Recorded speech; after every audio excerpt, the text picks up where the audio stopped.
Hello. The Divine Code reading for February 20th, pages 515 and 516. Topic number 5. Within the Noahide Code, marriage does not obligate the husband to provide for his wife or children, or to have relations with her on a regular basis as a commitment. This command not to lessen the wife's food, clothing, or marital relations applies only to Jews, and that would also be for Jewish men. The reason for this is that the acquisition for marriage of a Jewish woman does not allow her to leave whenever she wants to without his consent, and therefore Torah requires the husband to provide for her as long as he is married to her. However, since a Gentile woman can leave her husband as soon as she wishes to do so, her husband is not required to provide for her. So within the Jewish law, only the man can initiate a divorce. And therefore there's a mitzvah for the man to provide for the woman, to have him as his wife. He can't just discard her. Within the Noahide law, a woman can leave her husband and divorce her husband. And therefore there would not be the same difficulty if the marriage goes sour and the man is not willing to divorce his wife. The wife does have the ability to leave within the Noahide law, and therefore there's no concern about the woman being left in an in-between position where she's not being cared for, but yet she can't go anywhere else. Such matters depend on the custom and country and its laws. Rabbi J. Emanuel Choquette has provided a basic text for a Noahide wedding contract, with the stipulation that it should be verified and adjusted if necessary to be a valid contract by the standards of the secular legal system under which the couple will be registered as married. Therefore, this is a basic contract. It's similar to the idea that of a contract that the Jewish couple will go into, except it's been modified for the needs of non-Jews. This is a suggested contract. It's a model contract. Also, if the local governments require other things to be in it or not be in it, the contract can be modified. It's not required to follow this contract. The purpose of the contract is to provide a basic, for marriage. By the grace of God, and then it says the day of the week, the day of the month, of the year, and then this is all filled in on the civil calendar corresponding to the day of the Hebrew month in the year of, since creation according to the calendar of the people of Israel, here in the community of, and it'd be the city, state, province, and nation, the bridegroom. Okay, within all this, the communities that exist today, the rabbis have come up with ways to identify the city according to rabbinic law. Now, apparently, we could follow secular law in stating the city, province, and nation that the marriage is occurring in. The bridegroom said to the bride, "Be my wife according to the laws of Torah of Moses, as they relate to Bnei Noach, the children of Noah. I pledge to respect, honor, and maintain you continually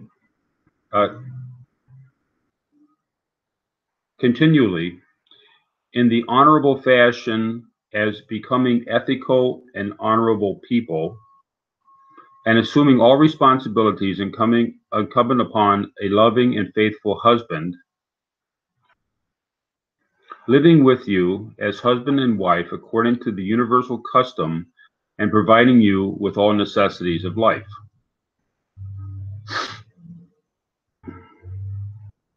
Okay, the woman's name agrees to become his wife. This is the contract part.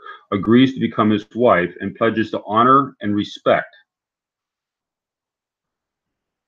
her husband and to assume all responsibilities incumbent upon a loving and faithful wife, living with him as wife and husband according to universal custom, and maintaining a harmonious household. So the woman is pledging to honor and respect. Now the man pledge was in the beginning, when he made his proposal, was to respect, honor, and maintain.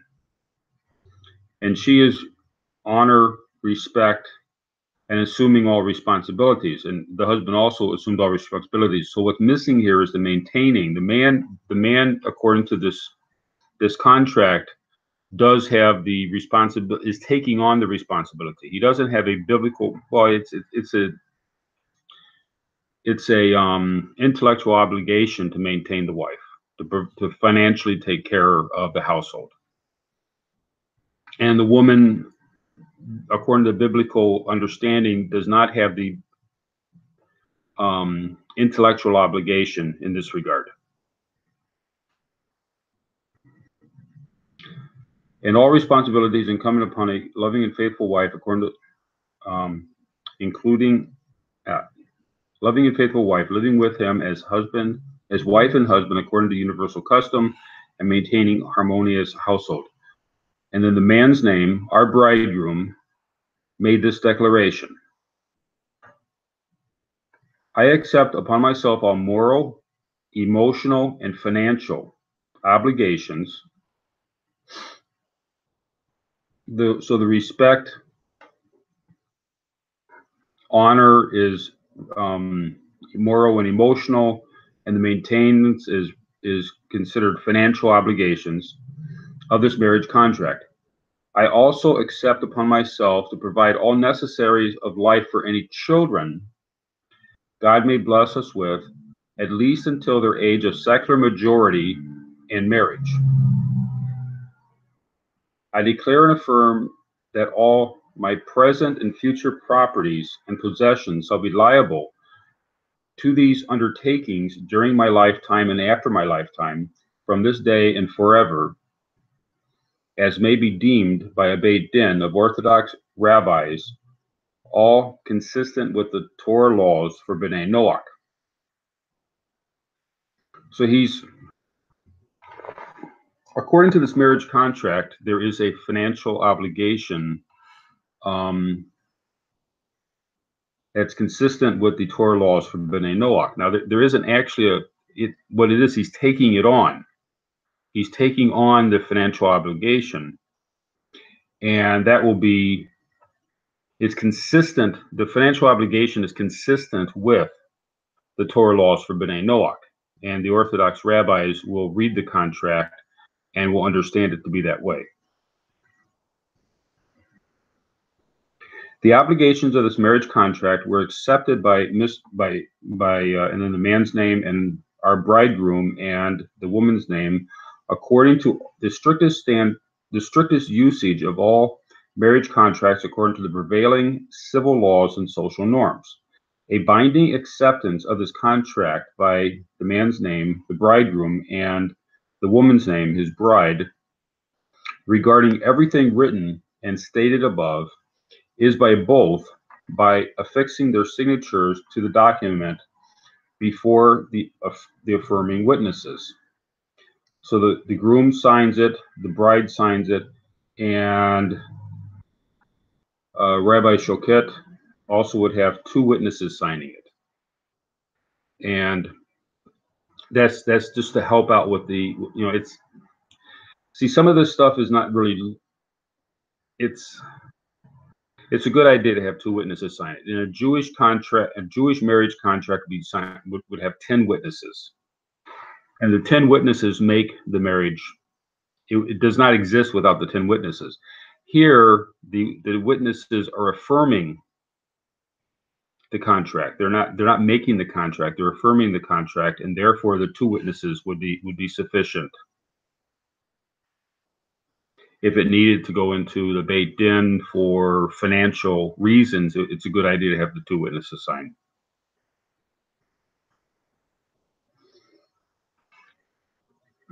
So according to this contract, there would be some financial obligation. The husband would have financial obligation. And it appears in the writing that there is some manner of acquisition, because the man his bride, the bridegroom and his bride, it could be read as a as a mutual a mutual egalitarian Western style understanding, or it could be understood as an acquisition, which is a Torah, the Jewish Torah system of marriage. It can be read either way. Such matters depend on the country and custom and the laws, and or any legally or morally binding stipulations made between the wife and husband. So we have the two factors. We have the local laws, the customs and the local laws, and the extra that's such as the financial obligation, which doesn't exist currently in Western law.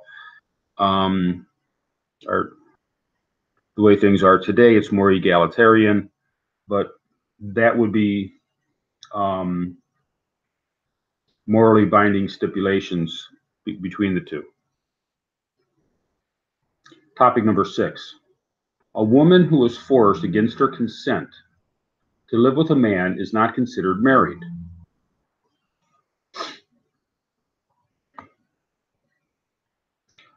Volume 2, in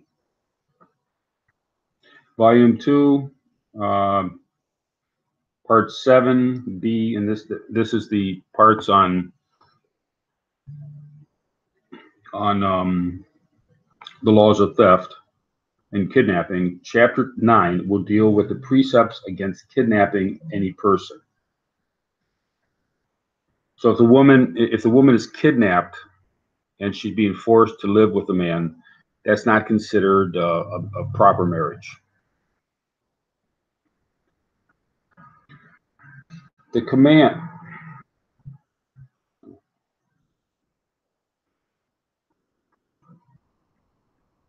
See Rambam, Mekomet, Sanhedrin. Oh, see Ramban, Mekamnot, Sanhedrin, chapter 8. Nemuki Yosef, Sanhedrin, chapter 8. And Ran Pesukim, Pesakim, beginning chapter 2, that forced marriage is not considered binding.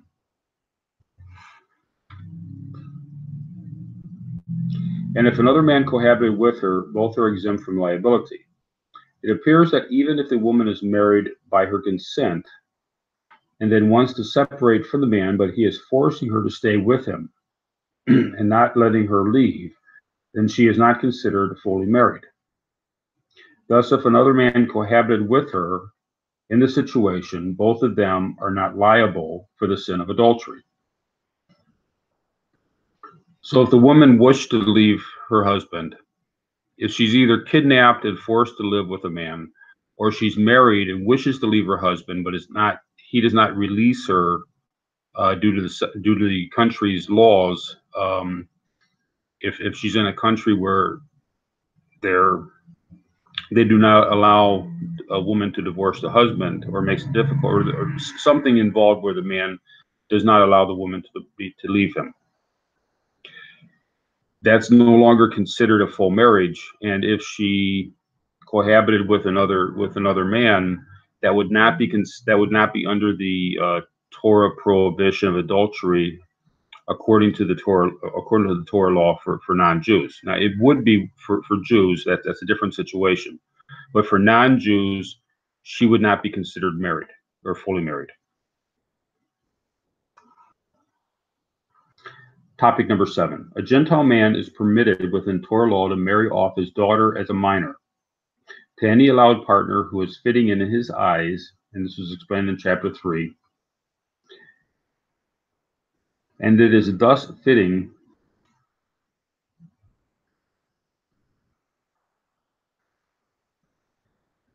that the girl's father or head of the household will be involved in marrying off any of his daughters, even adults, as fitting matches. In modern communities, the minimum age for marriage should be regulated, as written in topic 112, in societies where it is custom to marry off young daughters. Since usually this is done under responsibility of the parents, the precepts written here apply, even though the bride, who is a minor, is only considered to be betrothed. And this is discussed also in chapter 3. So if the person is in a society that has child brides, and generally that's not, by Western standards, that's not acceptable. But if they're in a society that allows child brides, the father does have the ability to marry off his daughter, but she's considered betrothed, which is not fully married, according to Torah standards, for non-Jews.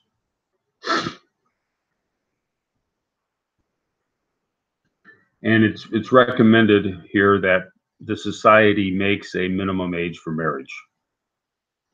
In the United States, that might be 16 or 17 or 18, depending on the state. Other countries have other rules. What they're speaking of here is child brides would be under the age of 12, and that's generally not acceptable by Western standards. Some countries, some societies, it is considered acceptable. But the girl is not considered married until she actually becomes an adult. Nevertheless, it is only fitting to marry off one's daughters, either minor or an adult, with her knowledge and consent. Tractate Kedushin, 41a, Rambam Laws of Marriage, 319, Shulchan Aruch, Even HaEzer, 37:8, and Rashi on Genesis 24:57. On the words, "Let us ask for her," Rebekah's consent. From here we see that one cannot marry off a woman without her consent. So the girl, and in this case, Rebecca was according to many calculations, she was 3 years old at the time. She was betrothed to Isaac. They did not actually consummate the marriage until she was of age, but she was betrothed at that stage.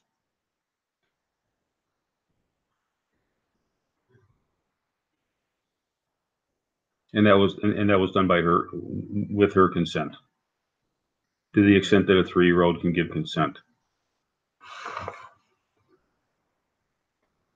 Thank you.